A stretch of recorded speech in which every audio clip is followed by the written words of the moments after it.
Bonjour, bienvenue sur Applied AI, ma chaîne dédiée aux applications propulsées par les LLM. La première conférence des développeurs d'OpenAI a vraiment secoué le monde des big tech. Plus personne ne semble capable de suivre le rythme effréné de la nouvelle étoile montante de la Silicon Valley.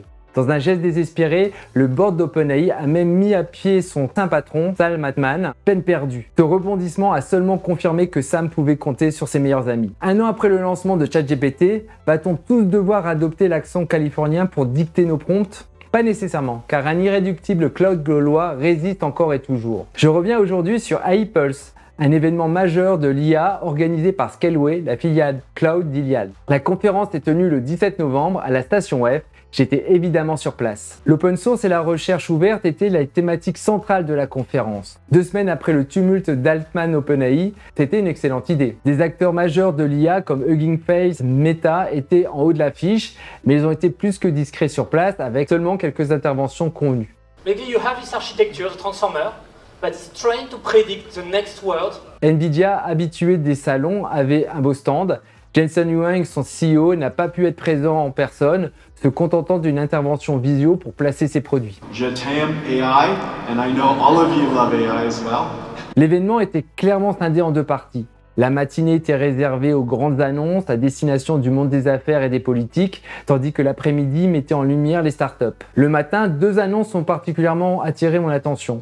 La disponibilité du supercalculateur GPU de Scaleway, Nabu, et l'investissement de 300 millions d'euros dans le laboratoire de recherche IA QTI par Xavier Niel et ses 2 amis, Eric Schmidt, ex-patron de Google, et Rodolphe Sadé de CMA-CGM. Bien que modeste face aux 10 milliards investis par Microsoft dans OpenAI en début d'année, cet investissement dans un laboratoire de recherche ouverte non lucratif est notable. Évidemment, c'était les talks de l'après-midi qui m'intéressaient. Durant leur présentation, les 2 cofondateurs de Poolside n'ont pas été très clairs sur leur stratégie, loin de leur ambition affichée. Ils se sont rencontrés chez GitHub, certes, ils se sont installés en France et ensuite.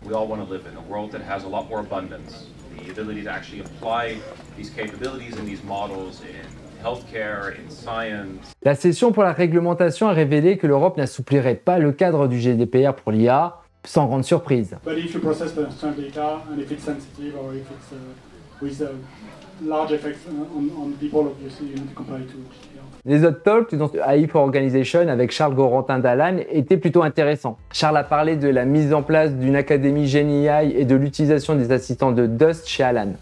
Look at the people you have in your organization, the ones that are super curious, the ones that are super smart and really want to know and understand the new wave of generative AI, and give them time and the means to actually ramp up on that new technology. J'aurais aimé pouvoir voir Dust sur place. Le retour d'expérience de Martin Raison pour Nabla a été très instructif sur le développement d'un assistant médical avec les API de GPT, du concept à la production. What we do.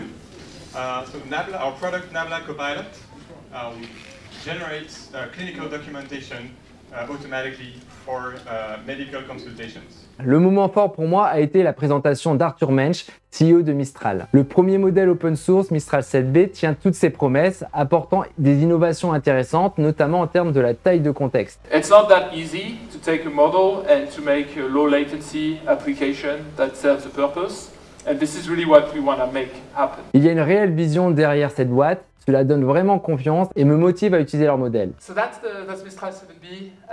What's ahead? Nothing to announce, obviously. We will have some new open source models, obviously. We're currently working on Scaleway Superpod, which is working great.